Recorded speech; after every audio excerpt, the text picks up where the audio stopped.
Assalamualaikum warahmatullahi wabarakatuh. Ibu Serena Gian Niagara SHMH. Perkenalkan, nama saya Hidayat. Saya dari Fakultas Hukum semester 8 dari kelas P960. Di sini saya akan menjelaskan mengenai mata kuliah Bahasa Indonesia Hukum. Yang pertama saya akan menjelaskan mengenai pengertian bahasa hukum. Yang kedua, karakteristik bahasa hukum. Yang ketiga, kaidah bahasa Indonesia hukum. Dan yang keempat, fungsi dari bahasa Indonesia hukum. Yang pertama, saya akan menjelaskan mengenai pengertian bahasa hukum. Bahasa merupakan alat komunikasi manusia untuk mengungkapkan perasaan, menyampaikan buah pikiran kepada sesama manusia. Bahasa terbagi menjadi 3. Yang pertama, lisan, tulisan, lambang, atau pertanda.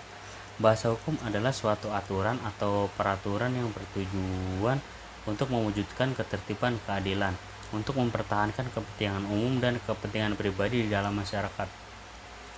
Namun dikarenakan bahasa hukum adalah bagian dari bahasa Indonesia yang modern, maka dalam penggunaannya ia harus tetap terang, monosematik, dan memenuhi syarat estetika bahasa Indonesia. Dan yang kemudian saya ingin menjelaskan mengenai karakteristik bahasa hukum. Karakteristik bahasa hukum Indonesia terletak pada istilah-istilah, komposisi, serta gaya bahasanya yang khusus dan kandungan artinya yang khusus. Bahasa hukum yang kita pergunakan sekarang masih bergaya Orde Lama.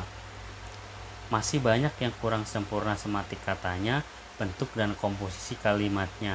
Masih terdapat istilah-istilah yang tidak tetap dan kurang jelas. Hal mana dikarenakan para sarjana hukum di masa yang lalu tidak pernah mendapatkan pelajaran bahasa hukum yang khusus dan tidak pula memperhatikan dan mempelajari syarat-syarat dan kaidah-kaidah bahasa Indonesia.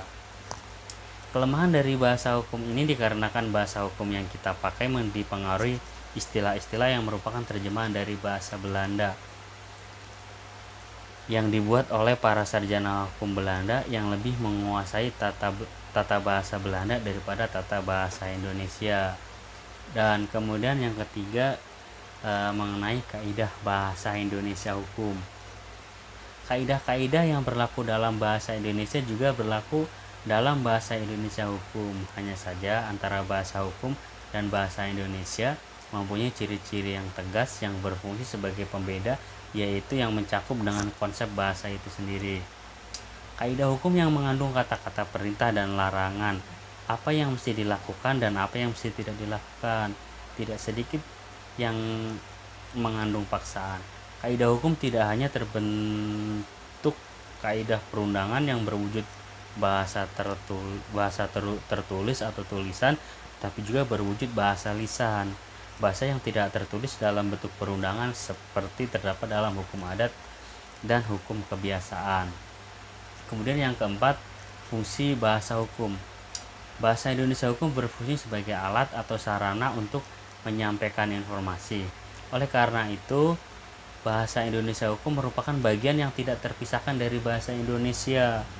Dalam bahasa hukum, makna yang terkandung pada kata-kata yang digunakan untuk mengungkapkan secara tersurat aturan-aturan hukum bertujuan untuk mencegah timbulnya dan pemberian makna yang lain. Oleh karena itu, dalam komunikasi ilmiah hukum kita sering menemukan definisi kata-kata yang misalnya apabila seorang ahli hukum mengemukakan pendapatnya melalui komunikasi ilmiah dengan mempergunakan kata-kata seperti penalaran hukum, penegakan hukum, pembentukan hukum.